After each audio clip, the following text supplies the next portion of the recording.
Dukun. Apa salahnya? Dukun. Hai saudaraku yang masih berdukun, bertaubatlah. Dan percaya dengan itu, maka dia telah kufur kepada apa yang diturunkan kepada Muhammad SAW. Dukunnya pintar bahasa Arab. Jadi kalau ada sekarang orang-orang dikatakan dukun putih karena pintar bahasa Arab, dari dulu dukun-dukun di masa jahiliyah pintar bahasa Arab, kan ada akibat. Akibatnya apa? Solatnya tidak diterima. Solatnya tidak terima. Tapi dia tidak dosa dengan solatnya. Jika kita berobat ke tempat semacam Pak Haji, mungkin Anda, bukan kita, saya tidak ikut. Oke.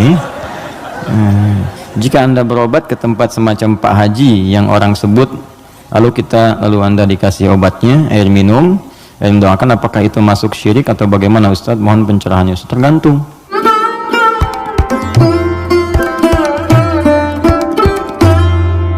Assalamualaikum warahmatullahi wabarakatuh.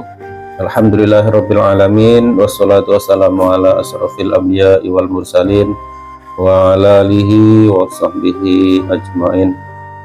Bagaimana kabarnya teman-teman? Semoga sehat selalu dan tetap dalam lindungan Allah Subhanahu wa taala. Amin ya rabbal alamin.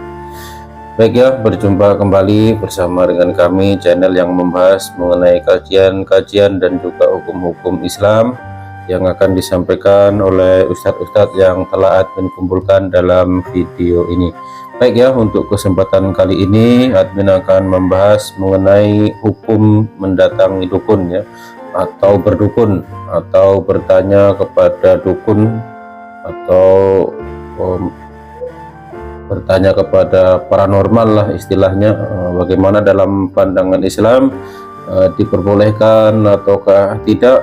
Mari sama-sama kita dengarkan penjelasan dari ustadz-ustadz yang telah admin kumpulkan dalam video ini. Baik, yang pertama kita dengarkan penjelasan dari Ustadz Abdul Somad. Bagaimana penjelasan beliau mengenai hukum bertanya kepada dukun atau hukum mendatangi dukun. Bagaimana penjelasan beliau? Mari sama-sama kita dengarkan. Orang rajin ibadah tapi masih suka berdukun dalam hal apapun. Berdukun boleh. Dukun. Apa salahnya? Dukun sunat. Dukun sunat. Dukun sunat yang tak pakai jin, pakai hantu. Dukun berkawan dengan jin, berkawan dengan setan. Dia minta kepada setan. Buka juz 29 surat Al-Jin. Fariqum minal insi, ada sekelompok orang. Janganlah tunjuk kami Pak Ustaz. Sekelompok orang. Sekelompok orang ya'udzuuna birijalin minal jin, berkawan dengan jin. Hai hantu, segala hantu penjaga, datanglah. Jin itu pun datang. What can I do for you? Rupanya yang datang jin dari London. Akhirnya berkawan. Aku mau minta kepala kambing, kata jin. Itu jin dulu, jin sekarang takut naik darah tinggi. Kasih ikan teri aja mau.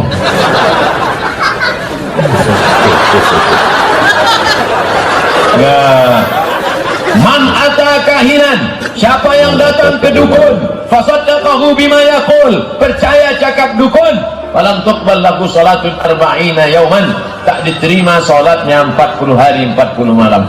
Hai saudaraku yang masih berdukun, bertaubatlah. Ustaz tunjuk siapa? Kamera. Bertobatlah, like and share. Yang masih berdukun-dukun berhenti. Ini banyak anak lajang berdukun gara-gara cintanya ditolak. Hai adik, badain kita dong. Hai, akhirnya diambil air ludahnya, dibawakan ke dukun. Pak dukun, ini tak tahan hatiku, cinta ditolak. Dukun bertindak, dibaca-bacakan mukun mantra. Akhirnya tidur tak lelap, makan tak kenyang, siang dan malam terbayang-bayang. Pas mau makan mie ayam, nampak wajah laki-laki. Kalau kau sudah kena santet, maka engkau segera ruqyah.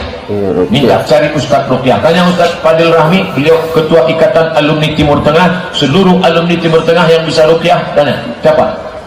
Kalau di Medan namanya Ustaz Musdar Mustamam Tambusai yang menulis buku ruqyah. Ustaz tak bisa ruqyah. Saya pernah baca ayat, jinnya tak mau keluar. Jadi rupanya ada orang-orang khusus. Jadi saya ceramah aja. Tapi kalau terdesak dipanggil orang mau juga. Kalau dipanggil, pas saya sedang jalan panggil, Ustaz sini. Ini kenapa ada orang kemasukan setan? Dia baca pelan. Allahu la ilaha illa huwal hayyul qayyum. La ta'khudhuhu sinatun wa la naum. Jinnya tak keluar. Oh, saya baca, mana telinga? Baca telinga sebelah kanan. Saya bacakan. Allahu la ilaha illa huwal qayyum. La ta'khudhuhu. Saya hadir. Entah dia terkejut, Allah malah. Baik, itu tadi ya penjelasan dari Ustadz Abdul Somad mengenai hukum mendatangi dukun ya.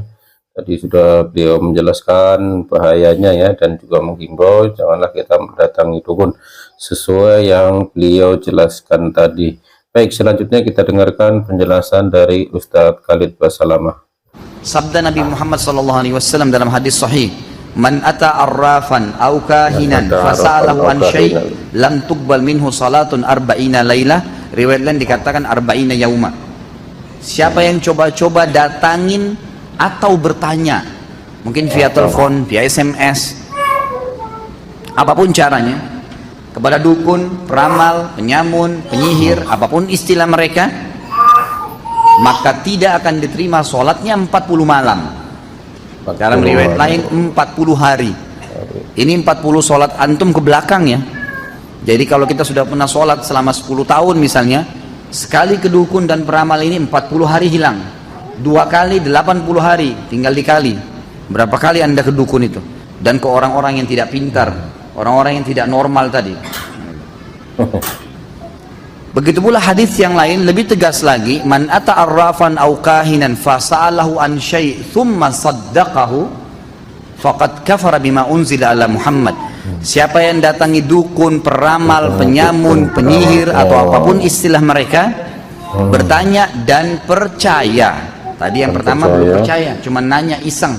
Ini coba tebak tangan saya, coba tebak ini, coba tebak itu, coba ramal masa depan saya, coba buat orang itu suka dengan saya, coba berikan saya mantra-mantra, sesuatu yang membuat saya kebal, coba ini, coba itu, dan percaya dengan itu, maka dia telah kufur kepada apa yang diturunkan kepada Muhammad SAW.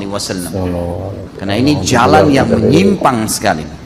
Baik, itu dia penjelasan dari Ustadz Khalid Basalamah tentang bahayanya ya kita bertanya atau mendatangi dukun, sudah beliau jelaskan.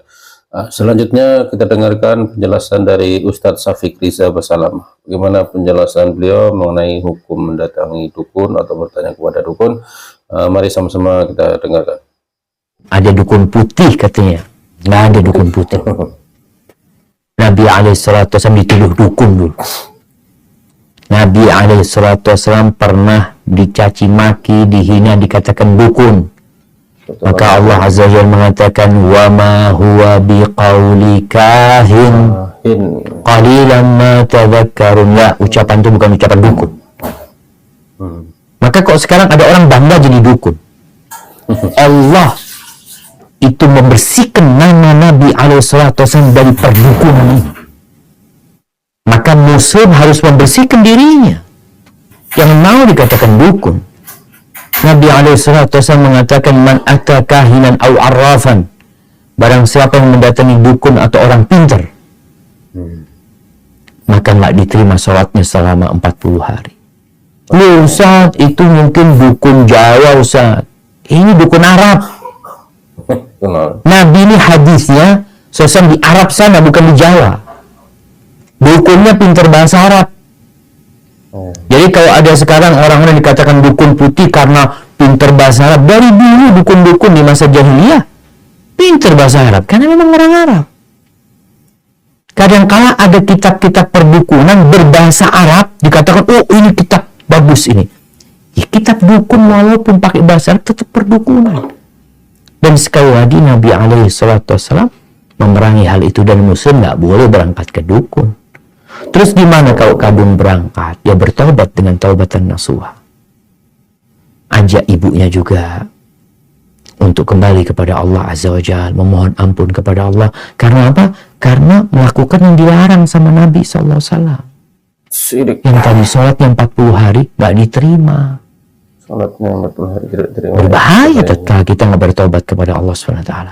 Maka ajak bertobat dengan syaratnya tobat itu tadi menyesali, meninggalkan dan bertekad untuk tidak mengulangi lagi. Dan berusaha untuk mengajak orang lain nih kita supaya mereka faham bahwasanya berangkat ke dukun itu terlarang. Dan banyak dukun sekarang ini ya mungkin pakaiannya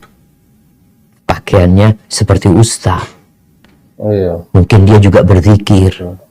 Ya, dulu kalau dukun di Arab ya mungkin ya sama lah, bahkan fasih berbahasa Arab. Baik, itu dia penjelasan dari Ustadz Syafiq Riza Basalama, sudah beliau jelaskan bahayanya. Kemudian selanjutnya kita dengarkan juga penjelasan dari Buya Yahya. Jadi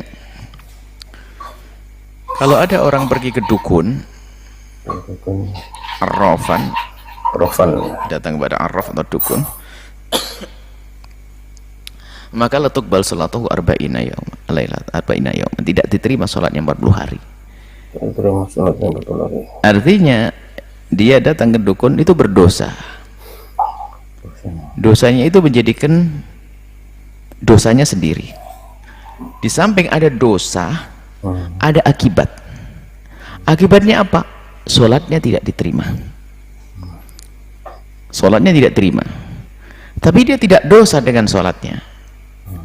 Yang repot, dosa datang ke dukun, setelah itu tidak sholat. Dosa karena meninggalkan sholat. Tapi dia tetap sholat. Cuman dia itu pahalanya tidak diterima oleh Allah SWT. Bukan sholatnya dosa, tidak. Yang tidak terima adalah pahalanya. Karena tidak terima pahalanya, nggak ada dosa dong di dalam sholatnya. Sholatnya tetap tidak dosa. Dosanya karena datangi dukun. Jangan salah paham.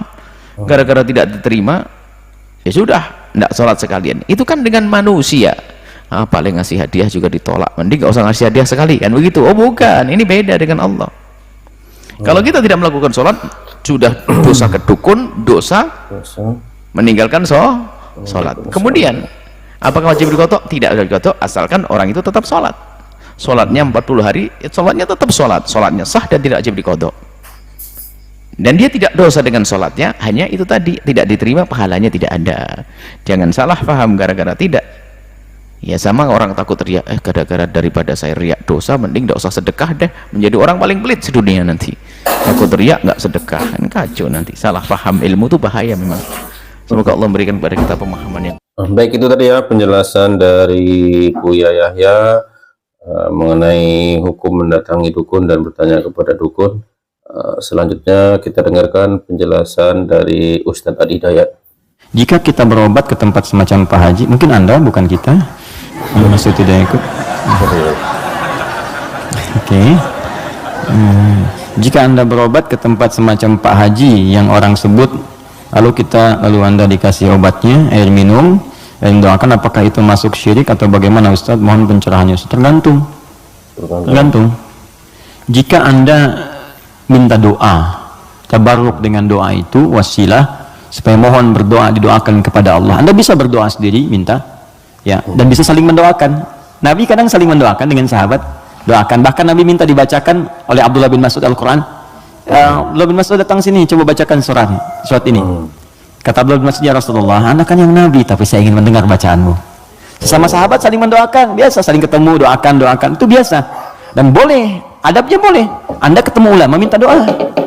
Dulu kami begitu, bertemu ulama minta doa, Syekh doakan kami, doakan. Sekarang agak beda, orang ketemu Ustaz minta foto. Ketemu ulama minta selfie deh. Lengkapilah dengan doa yang ditempatkan di hati, itu doanya. Ya, doanya, minta doa kebaikan. Nah, boleh Anda silahkan kalau datang. Itu dalilnya diantaranya Quran surah ke-5 tadi, ayat 35. Ya ayyuhalladzina amanu taqullaha wabtaghu ilaihil wasilah. Hai orang-orang beriman, tingkatkan takwamu kepada Allah, cari wasilah untuk mendekat kepada Allah. Apa diantaranya? Kisah yang paling tepat untuk menjawab ini adalah tentang Al-Fatihah itu. Jadi ada seorang yang sakit tadi, ya, kepala suku di Arab, sakit kemudian zaman itu, lalu dia minta kepada para sahabat, ngutus ajudannya, ya, untuk bertanya, ada nggak yang bisa menyembuhkan? Kata sahabat, Allah yang sembuhkan. Datang didoakan dengan baca Al-Fatihah. Itu kan paling gampang.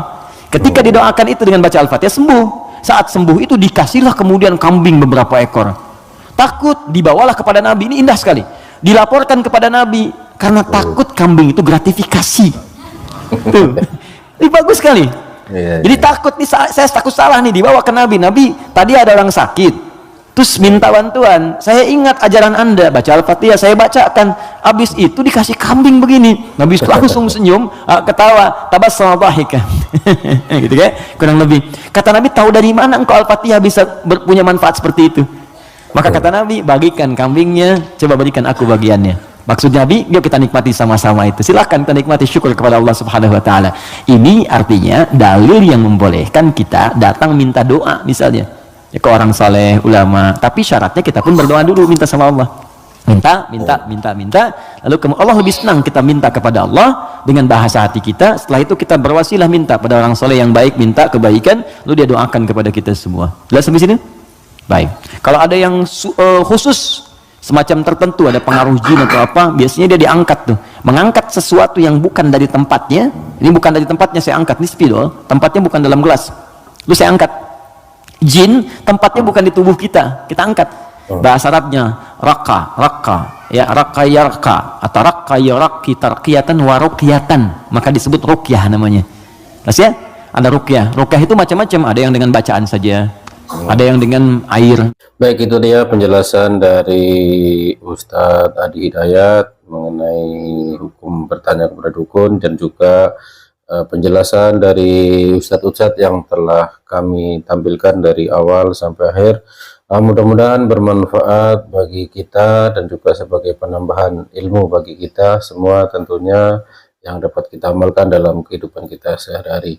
Buat teman-teman yang mau berdiskusi, silahkan tulis di kolom komentar. Terima kasih. Assalamualaikum warahmatullahi wabarakatuh.